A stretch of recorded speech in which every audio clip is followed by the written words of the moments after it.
Okay. And recently வந்து உங்களோட ஒரு பிக்கெஸ்ட் அச்சீவ்மென்ட்டா வந்து ஒரு கார் வாங்குனது அப்டின்ட்டு.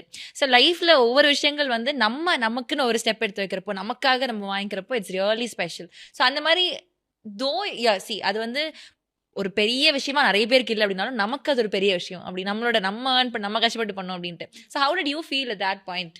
அது வந்து ரொம்ப நாளாவே அந்த காசு நான் கொஞ்சம் சேர்த்து வச்சிருந்தேன். ஏதாவது ஒரு எங்க அம்மா தான் இந்த மாரி கல்யாணத்துக்கு சேர்த்து வைக்கணும், கல்யாணத்துக்கு சேர்த்து வைக்கணும்னு சொல்லி எஃப்டில போட்டு வச்சிருந்தேன் அந்த அமௌண்ட்ட. அப்போ திடீர்னு வந்து அ வீடு நானு, என் அம்மா, அப்பாலாம் சேர்ந்து வீடு கட்டுனோம்.